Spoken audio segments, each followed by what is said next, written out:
Nagsimula ang pelikula sa kanayunan, kung saan ipinakita ang tatlong lalaki na nagngangalang Gaz, Nathan, at Terry, na nakaupo sa isang sasakyan. Kasalukuyan silang nag-eespiya sa isang matandang mag-asawa na nagngangalang Dr. Richard at Ellen, para pagnakawan ang kanilang tahanan. Ipinaalam ni Terry sa kanyang mga kaibigan na palaging isinasama ni Richard ang kanyang asawa sa hapunan tuwing Biyernes, kaya ngayon ang perpektong pagkakataon na pumasok sa bahay.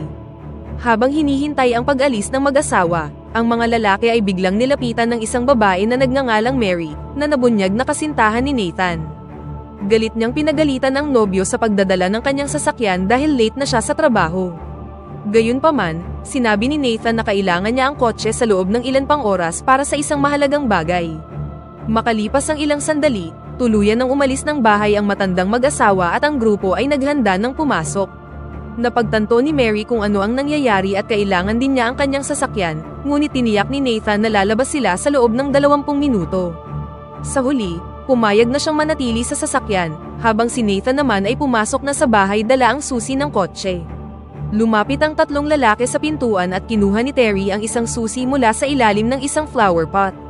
Pagpasok nila sa bahay, nagtanong sina Nathan at Gaz tungkol sa lokasyon ng safe, ngunit inamin ni Terry na wala siyang ideya. Ikinagalit ito ng dalawa dahil dinala sila ni Terry dito sa pag-aangkin na merong safe na puno ng pera. Dito nabunyag na nakuha ni Terry ang impormasyong ito dahil ang kanyang ina ay nagtatrabaho bilang isang tagapaglinis sa bahay. Kasunod nito, sinimulan ng isang galit na si Gaz na sirain ang mga bagay sa paligid ng bahay, at itinapon ang lahat ng mahawakan niya. Hindi nagtagal ay nakarating siya sa isang silid na may label na Kate, kung saan natuklasan niya ang iba't ibang mga bahay ng manika na sinimulan niyang sirain. Samantala, pumunta si Terry sa basement at natuklasan ang safe na hinahanap nila. Agad niyang pinatawag ang kanyang mga kaibigan at makikitang excited ang tatlo. Ipinakita sa atin na si Gaz ay nagdala ng mga tools upang makapasok sa isang electronic safe, ngunit sa pagkabigla ng tatlo, lumalabas na ito ay isang combination safe na hindi nila mabubuksan. Ikinagalit ito ni Gaz at muli niyang binatikos si Terry sa hindi paglalahad nito, ngunit iginiit ng kasama na hindi ito binanggit ng kanyang ina. Kasunod nito, sinubukan ng mga lalaki ang ilang paraan upang buksan ang safe, ngunit wala dito ang gumana.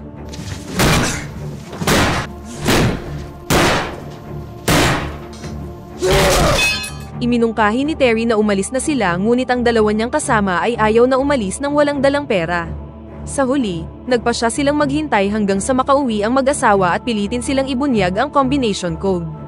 Pagkatapos ay umakyat sila sa itaas at nanood ng TV upang magpalipas ng oras. Samantala sa labas, nagsimulang sumigaw si Mary at hinikayat ang kanyang kasintahan na lumabas dahil madilim na. Nang marinig ang kanyang mga sigaw, hiniling ni Terry kay Nathan ang susi ng sasakyan, at sinabing ihahatid niya siya sa trabaho at pagkatapos ay babalik siya, ngunit tumanggi si Nathan. Pagkatapos ay niyaya ni Nathan si Mary na pumasok na din sa loob ng bahay. Nag-aalangan si Mary na makisali sa sitwasyon ngunit sa huli ay pumayag na din siya dahil sa pagpupumilit ng kasintahan. Pagkapasok niya sa loob, sinimulan ni Nathan na landiin siya, ngunit ito ay hindi nagustuhan ni Terry sa ilang kadahilanan. Samantala, ipinaalam ni Mary kay Nathan na buntis siya, kaya tiniyak ni Nathan na huwag siyang mag-alala dahil may pera na sila pagkatapos ng araw na ito. Sa sandaling yun, umuwi na ang matandang mag-asawa, kaya namahagi si Gaz ng mga medyas para isuot ng lahat sa kanilang mga ulo, ngunit kita pa rin dito ang kanilang mga mukha.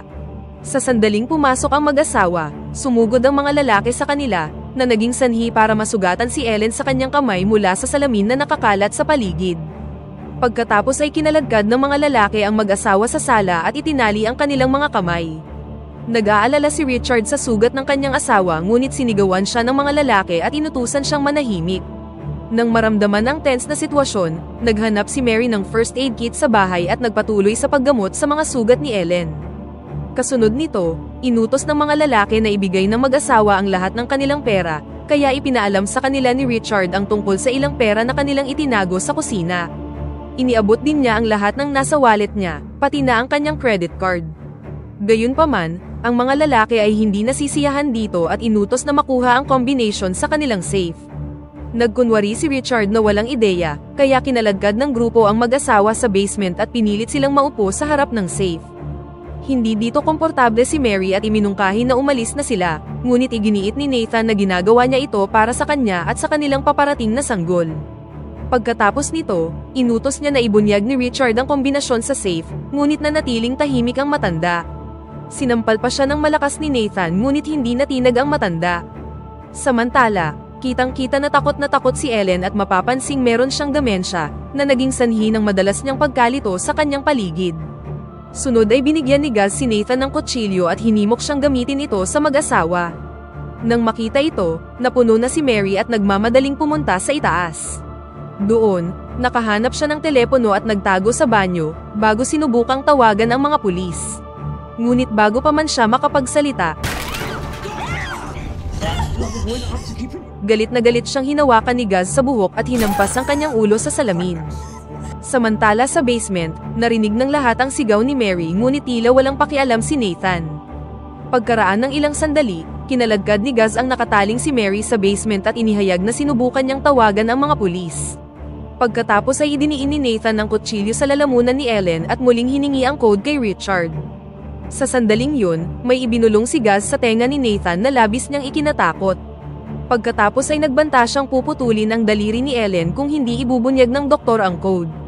Pinakiusapan siya ni Richard na wag itong gawin at hinimok siyang isipin si Mary at ang sanggol, ngunit biglang tinutukan ni Gaz ng baril si Nathan at nagbantang papatayin siya kapag hindi siya sumunod. Nang wala ng ibang choice, pinutol ni Nathan ang daliri ng babae at ang matandang lalaki ay labis na nabalisa, ngunit tumanggi pa rin siyang ibigay ang code. Ang takot na si Nathan ay mabilis na inatake si Gaz, na naging sanhi para mabitawan niya ang kanyang baril. Ang dalawang lalaki ay mahigpit na nag-away sa kutsilyo, ngunit kalaunan ay nakuha ni Gaz ang kalamangan at sinaksak si Nathan sa tiyan. Nang makita ito, hiniling ni Richard na tanggalin ang kanyang pagkakagapos upang mailigtas niya ang buhay ni Nathan, ngunit walang pakialam si Gaz at sinabing hindi niya ito gagawin hanggat hindi niya nakukuha ang combination code. Inilagay nito ang matanda sa isang tight spot at sa huli ay sinabi na niya ang kombinasyon. Ang tuwang-tuwang si Gaz ay lumapit sa safe, habang si Richard naman ay nagmakaawa kay Terry na pakawalan siya, ngunit ang lalaki ay masyadong busy sa pag-iyak dahil siya ay nanginginig pa rin sa nangyari. Hindi nagtagal, nabunyag na mali pala ang code, na nag-udyok sa doktor na bigyan si Gaz ng isa pa. Samantala, ginamit ni Mary ang sandaling ito upang tahimik na palayain ang kanyang sarili. At nang hindi rin gumana ang pangalawang code, nawala na sa sarili si Gaz. Kumuha siya ng chainsaw at nagtungo kay Ellen, habang ang takot naman na si Richard ay nakiusap sa kanya na wag itong gawin, ngunit hindi nakinig ang lalaki. Nang aatakihin na ni Gaz si Ellen, lumitaw si Mary sa kanyang likuran at hinampas ang kanyang ulo gamit ang isang martilyo, na agad niya namang ikinamatay. Kasunod nito, pinakawalan ni Mary sina Richard at Ellen mula sa kanilang pagkakatali. Natuklasan niya na ang basement ay merong lagusan papunta sa isang garahe na merong van sa loob, at maaari niya itong imaneho papunta sa ospital. Ngunit sa kanyang pagkabigla, kinuha ng doktor ang baril at sinabing walang aalis. Sinabi niya na 30 milya ang layo ng ospital at hindi na aabot doon si Nathan. Sa halip, sinabi niyang gagamutin niya siya sa kanilang bahay hanggang sa dumating ang ambulansya. Nang marinig ito, dinala ni na Mary at Terry si Nathan sa itaas, habang si Richard naman ay inaliw ang kanyang asawa at pagkatapos ay pinaakyat na din siya. Inilagay nila si Nathan sa isang silid at parang nasa bingit na siya ng kamatayan. Gayunpaman, mukhang walang pakialam ang doktor at sa halip ay sinimulan niyang gamutin ang mga minor injury ng kanyang asawa. Nang si Mary ay patuloy na nagmakaawa sa kanya, sa wakas ay sinimulan niya nang suriin si Nathan at inalis ang kutsilyo sa kanyang tiyan nang walang pag-iingat. Sinabi ng doktor na walang vital organs ang natamaan at pagkatapos ay pinalabas ang lahat, at sinabing kailangan niya ng katahimikan para magtrabaho. Kalaunan, sinubukan ni Terry na aliwin ang nababagabag na si Mary, at nangakong magiging maayos ang lahat. Habang umiiyak ang dalaga, bigla siyang tinawag na maganda ni Terry at tinangka siyang halikan, ngunit ikinagalit lamang ito ni Mary at inakusahan siyang nananamantala sa isang mahirap na sitwasyon. Pagkatapos ay binanggit ni Mary ang kanyang kambal na kapatid na babae, si Jane, na dating nakipag-date kay Terry. Ipinaliwanag ni Mary na hindi siya minahal ni Jane at nakipag-date lamang siya sa kanya dahil sa awa. Sinabi din ni Mary na siya ang dahilan kung bakit umalis si Jane sa bayang ito. Nang marinig ang lahat ng ito, labis na nasaktan si Terry at nauwi sa pag-iyak na parang bata. Pagkatapos nito, pinuntahan ni Mary si Nathan at nakita siyang namumutla at malamig. Ipinaalam sa kanya ni Richard na wala na sa panganib ang lalaki at natutulog na ng payapa, ngunit napagtanto ni Mary na hindi ito totoo dahil wala ng buhay ang kanyang nobyo. Nang maramdaman ang pagkabalisa sa kanya, sinabi ng doktor na tatawag siya ng ambulansya upang kumalma na siya. Pagkatapos ay tinawagan niya ang ospital, ngunit napansin ni Mary na putol ang cord ng telepono, at na-realize niyang nagpapanggap lamang siyang may kausap. Ikinatakot niya ito at sinubukang tumakas, ngunit hindi nagtagal ay sumama ang kanyang pakiramdam at nagtawag ng uwak. Nang makita ito, inalok siya ni Richard ng gamot na magpapagaling sa kanya, ngunit tinanggihan niya ito. Pagkatapos ay umalis si Mary sa silid at napansin si Ellen na binibigyan si Terry ng iniksyon sa kanyang puwitan, habang tinatrato siya na parang isang maliit na bata. Sa sobrang takot, sinubukang umalis ni Mary, ngunit napagtanto niya na ang lahat ng pinto ay nakalock. Kalaunan, tinanong ni Mary ang matanda kung ano ang ibinigay niya kay Terry, ngunit isiniwalat ni Richard na ito ay isa lang analgesic upang pakalmahin siya. Ang nag-aalalang si Mary ay lumapit kay Terry at hiningi ang kanyang telepono, ngunit inihayag niyang ibinigay niya ito kay Ellen. Ikinairita ito ni Mary at sinubukang ipaalam sa kanya na patay na si Nathan. Sa sandaling yun, lumitaw ang matandang mag-asawa at inanyayahan silang umupo para sa tsaa. Pagkatapos nito, umupo na silang lahat sa hapagkainan. Doon, ipinakita ni Richard ang isang larawan ng kanyang yumaong anak na si Kate, at sinabi kung gaano siya ka-espesyal. Pagkatapos nito, ipinakita sa kanila ni Richard ang isang scrapbook na ginawa ni Ellen. Kabilang dito ang lahat ng mga batang babae na nawala sa lugar sa mga nakaraang taon. Dito, nagulat si Mary nang makita ang larawan ng kanyang kapatid na si Jane. Mas pinatindi nito ang takot ni Mary at hiningi niya muli ang kanyang telepono, kung saan iginiit niyang kailangan niyang tawagan ang ina ni Nathan. Gayunpaman, tumanggi ang mag-asawa at sinabihan siyang inumin ang kanyang tsaa bilang isang mabuting babae. Nang mapuno, nagwala siya. Ngunit madaling nadaig ni Richard si Mary at pagkatapos ay ikinulong siya sa isang aparador sa ilalim ng hagdanan. Iniwan niya si Terry na in charge sa pagbabantay sa kanya, na nakakagulat namang sinang-ayunan ng lalaki. Pagkatapos nito, dinala ni Richard si Ellen sa itaas para patulugin. Sa sumunod na eksena, patuloy na nakikiusap si Mary kay Terry na palabasin siya, ngunit tumanggi ito dahil naiinis pa rin siya dahil sa pagbasted niya sa kanya. Ilang sandali pa, napansin niyang namamanhid ang kanyang mga binti at ipinagpalagay na aksidenteng nabigyan siya ni Ellen ng labis na gamot. Nang marinig ito, sinabi ni Mary na sinadya ito ni Ellen, ngunit tila bulag na nagtitiwala si Terry sa matandang mag-asawa. Mabilis na umepekto ang gamot at nag-hallucinate si Terry na si Mary ay si Jane. Naalala niya ang mga panahong magkasama sila at mahalang isa't isa. Nataranta si Mary noong una, ngunit sa huli ay nakisama na rin siya.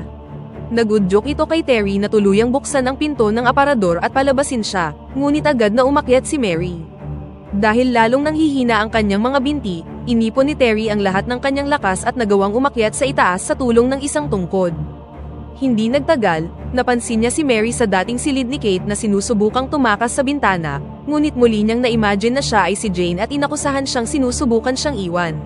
Agad siyang itinulak ni Mary palayo, nang may biglang nagtapon ng spray canister sa silid at natakpan ng mga metal cover ang mga bintana.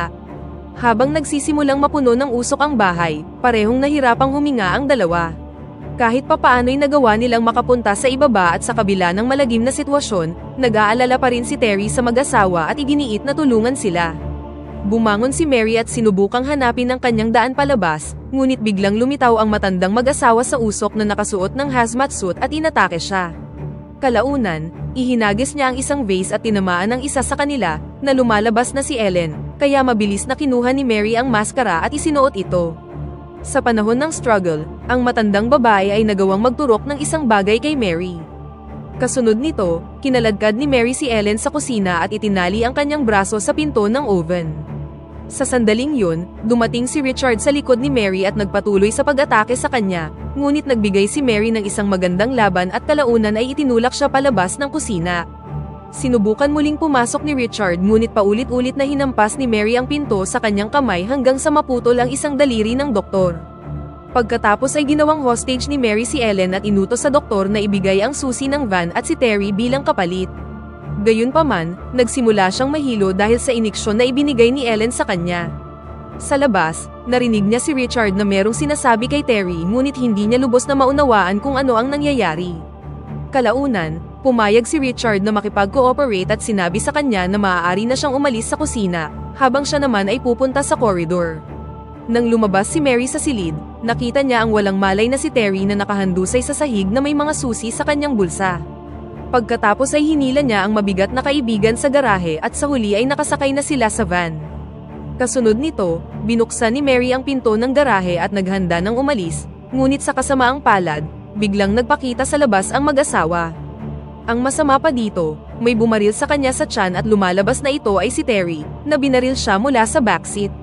Ilang sandali pa, nilapitan siya ng mag-asawa, at sinabi ni Richard na noong una ay gusto nilang manatili si Mary noong pinatay niya si Gaz.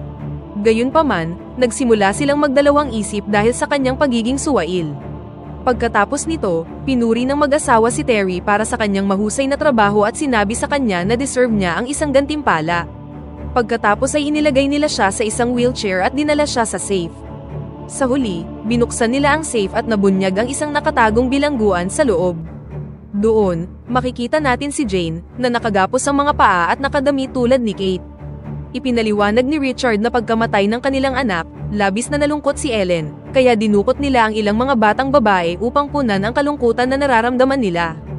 Nasulyapan din ni Mary ang kanyang kapatid sa rearview mirror, bago tuluyang binawian ng buhay sa kanyang mga sugat.